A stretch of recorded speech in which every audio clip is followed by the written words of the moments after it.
Episode 1 की starting में हम देखते हैं कि एक लड़का गेमिंग टेबल पर बैठकर लाइव कर रहा होता है। जितने भी लोग उसे देख रहे होते हैं वे सभी उसे भर भर कर गाली दे रहे होते हैं और वो लड़का और कोई नहीं इस कहानी का एमसी होता है। थोड़ी देर बाद हम किसी को बताते हुए देखते हैं कि अब तक का सबसे best game the tower of trial है। जितने भी हार्डकोर गेमर थे उन्होंने अपनी दिन रात एक कर दी इस गेम को पूरा करने के लिए। वे हर रोज बिना कुछ खाए पिए और बिना सर्दी गर्मी का एहसास करे इस गेम को पूरा करने में जुट गए। लेकिन 3 साल बाद लोगों को रियलाइज हुआ कि जो गेम वे खेल रहे हैं वो अनबीटेबल है, क्योंकि इसके बॉस बहुत ज्यादा खतरनाक हैं। जिनमें से पहला है गेट गार्डियन और भी बहुत सारी कठिनाइयां हैं, जैसे एक भूल भुलैया जो कि 10,000 किलोमीटर तक फैला हुआ है। यह गेम लोगों को मनोरंजन करने के लिए कम और उनको टॉर्चर करने के लिए ज्यादा लग रहा होता है। इसी कारण से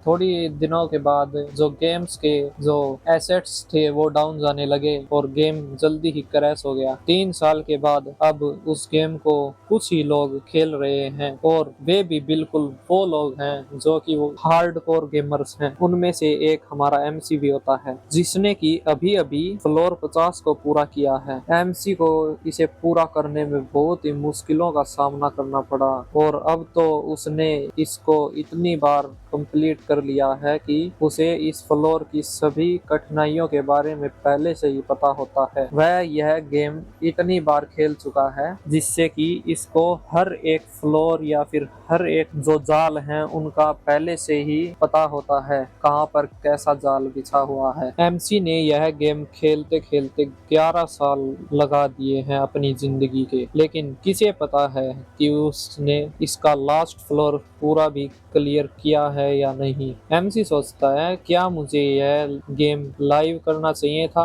या फिर मुझे इसकी वीडियो बनाकर अपलोड करनी चाहिए। चलो यह बेकार गेम तो है लेकिन इससे कुछ व्यूज तो आ ही जाएंगे और मेरा खर्चा पानी भी निकल जाएगा। अचानक एमसी के पास एक मैसेज आता है जिसमें लिखा हुआ होता है कि हमारे गेम का वैल्यूएड प्लेयर बनने के लिए आपका धन्यवाद और आपका बहुत बहुत धन्यवाद इस गेम को इतने सालों तक खेलने के लिए। 12 घंटे बाद हम एक रिबूट अपडेट लाएंगे, कृपया करके आप इस अपडेट के बाद में भी इस गेम को ऐसे ही खेलते रहना। एमसी हैरानी से कहता है इनके पास अभी भी अपडेट लाने के लिए इतने रुपए बचे हुए हैं, अब तो इस गेम को कोई खेलता भी नहीं। इन कंपनियों के पास ये सब कहां से आता है इतना पैसा? मुझे तो लगता है इनके कहीं पर तेल के कुएं हैं, इसीलिए यह इतना डाउनफॉल के समय भी इस गेम का अपडेट लाते रहते हैं। अगर मैं इस कंपनी का ओनर होता तो मैं तो इस गेम पर 1 रुपया ना खर्च करूं। ये साला 0 प्रॉफिट कमाता है और अभी भी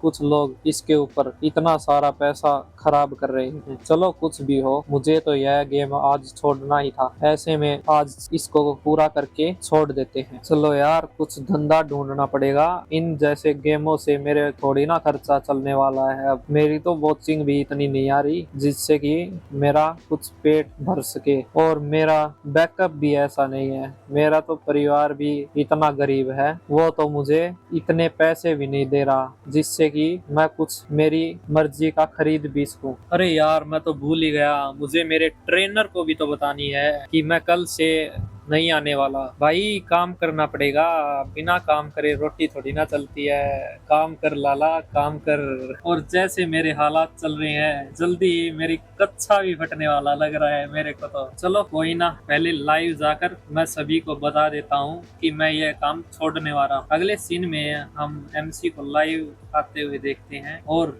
एमसी कहता है दोस्तों मुझे आपको कुछ बताना है। सभी के सभी कोई भी चैट में उसकी बातों की तरफ ध्यान नहीं दे रहा, वे सभी ऐसे ही मैसेज करते हुए दिखते हैं। ये साला फिर आ गया गरीब, इस गरीब को कुछ खाने के लिए दे दो रे। सभी उसके सब्सक्राइबर उसे ट्रोल करने में लग रहते हैं। एमसी इन सब की बातों से तंग आकर जो बताने आया है वह भी नहीं बताता और वह सोचता है इनको तो मैं ऐसे ही पोस्ट करके ही बता दूंगा, ये नहीं समझेंगे मेरी दुख भरी परिस्थितियां। थोड़ी बार बाद हम देखते हैं एमसी के पास बहुत सारी बियर की बोतलें खाली मिलती हैं।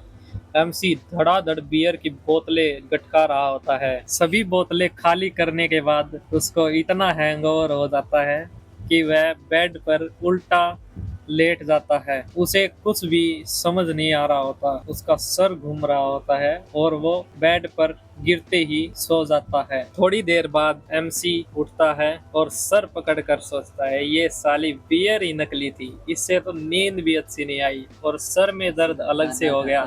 इससे अच्छा तो मैं दादा का पुराने जमाने वाला टॉनिक लेकर थोड़ा हा और वो लेकर सो जाता, इसमें तो मेरी नींद और खराब कर दी।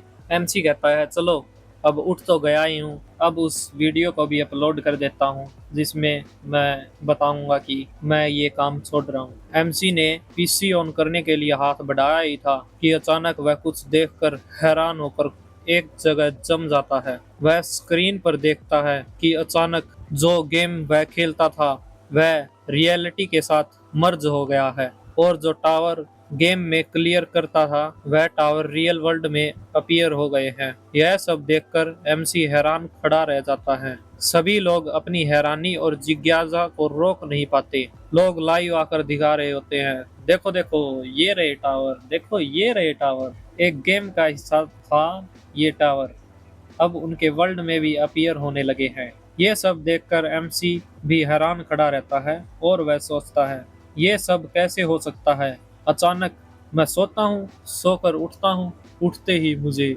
यह देखने को मिलता है। ये है वो रिबूट अपडेट, इससे बढ़िया तो मैं जहर की गोली खा लेता, वो मेरे लिए अच्छी होती।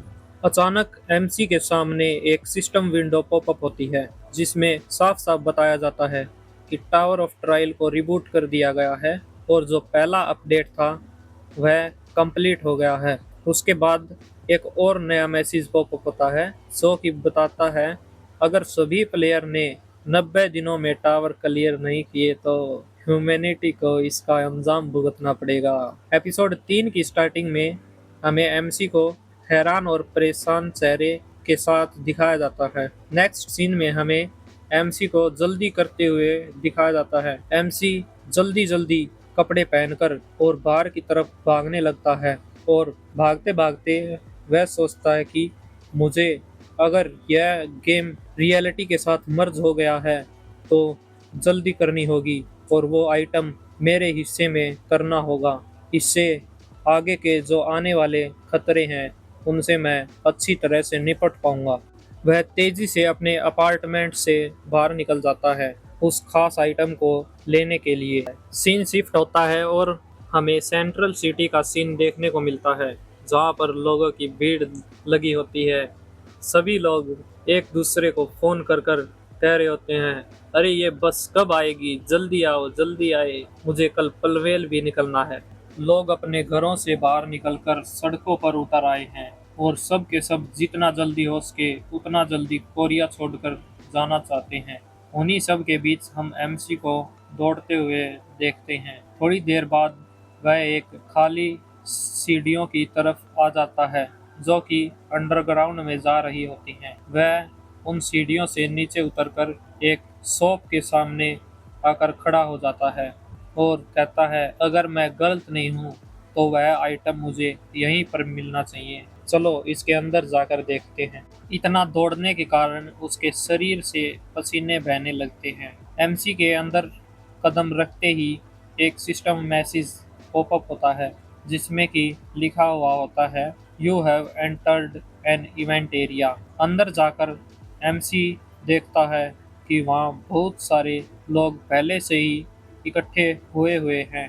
उनमें से ज़्यादातर तो वे लोग लग रहे होते हैं जिन्होंने उस गेम को एक दो बार पहले भी खेला हुआ है और वे सब भी उस आइटम को लेने के लिए वहाँ पर आए हुए हैं। इतने लोगों को एक जगह पर इकट्ठा होने के कारण वहाँ का माहौल टेंस हो जाता है। यह सामान्य सी बात है क्योंकि जो सप्लाई वहाँ पर अपीयर होने वाली है वो लिमिटेड अमाउंट में ही होगी। अचानक कोई एमसी के पीछे से उसके कंधे पर हाथ रखता है और उसे पुकारते हुए कहता है अरे तुम तो कांग हो ना। यह लड़का होता है ली जोंगसू जिसका बायोडाटा अगर आपको पढ़ना है तो स्क्रीन पर मैं लगा दूंगा। वह उस कंपनी का रिप्रेजेंटेटिव होता है जिसमें कभी एमसी काम करता था, जिसके साथ एमसी तुरंत ही उसे पहचान लेता है और उसे गुस्से वाले एक्सप्रेशन से जवाब देता है, अबे कुत्ते, तू तेरे काम से काम रख लेना, मेरे काम में क्यों टांग अड़ा रहा है। ली कहता है, अबे छोड़ ना यार, मैं क्या तेरे को कुत्ते जैसा लग रहा हूँ, मैं कुत्ता थोड़ी ना हूँ, क्यों मजाक कर रहा है। चलो ये सब चीज छोड़, तू भी तो ये गेम खेलता था ना, और लाइव भी करता था। कलीग होने के नाते ये तो बता ही सकता है कि तूने इस गेम के कितने फ्लोर क्लियर किए थे। अब भाइयों से भी क्या छुपाना। एमसी का फेस बिल्कुल ठंडा और एक्सप्रेशनलेस होता है। क्या कलीग? यह कुत्ता पहले स्ट्रीमर्स को अपने कॉन्ट्रैक्ट के जाल में फंसाता है, और जब वे जितना ज्यादा कमाते हैं उतना ही उसके जाल में फंसते चले जाते हैं। और फिर भी यह खुद को कलीग कह रहा है, और जल्दी ही जिन लोगों ने इसके साथ कॉन्ट्रैक्ट साइन किया हुआ होता है वे इसको छोड़कर दूसरी कंपनी के साथ चले जाते हैं। लेकिन ली यहाँ पर भी नहीं रुकता। अब भी वह बेशर्मों की तरह एमसी से मदद मांग रहा होता है, और हद तो तब हो जाती है जब वह कहता है कि तुम्हें और भी बेटर टर्म्स के साथ मैं कॉन्ट्रैक्ट साइन करने के लिए तैयार हूँ। यह सब सुनकर एमसी से रहा नहीं जाता, और वह उसके बबूले जैसे मुंह पर अपना सर दे मारता है और उसकी नाक तोड़ देता है। ली के ना खून पानी की तरह बहने लगता है। भाई सच्ची बताऊं ना, यह जो मोमेंट थी वह बहुत ही मन को शांत करने वाली थी। इस चीज के कारण मैं तो एमसी का फैन ही हो गया हूँ। एमसी कहता है, अबे सुअर, मुझसे ऐसे बात करना बंद कर दे जैसे कि तूने मुझे खरीद रखा है। तू साले टट्टी जैसी शक्ल के। एमसी उसके मुंह पर मारकर दो दांत उसके तोड़ देता है। उसकी नाक फोड़ने के बाद एमसी बिना कुछ एक्सप्रेशन दिए पीछे मुड़ जाता है और उस आइटम के अपीयर होने का इंतजार करने लगता है। थोड़ी देर बाद हमें फाउंटेन के पानी में हलचल होते हुए दिखती है, और उसका पानी एकदम से छर्श करके ऊपर उठ जाता है, और उसके अंदर से एक पेड़ निकलता है जो कि होता है मैंग्रोव ट्री। सभी लोगों को यह एक सपने जैसा ही लग रहा होता है, लेकिन यह सब रियल होता है। धीरे धीरे पेड़ की शाखाओं पर फल आने लगते हैं। वे कोई आम फल नहीं होते। अगर उन में से एक फल को भी कोई आम आदमी खा ले तो उसकी स्टेट्स में कुछ पॉइंट ऐड हो जाएंगे। स्टेट्स जैसे कि एजिलिटी, स्टेमिना, मैजिक, स्ट्रेंथ, माना, एक्सेट्रा। एमसी कहता है, यह अच्छा आइटम तो है, लेकिन ये सिर्फ 4 ही हैं, और लोग इतने ज्यादा।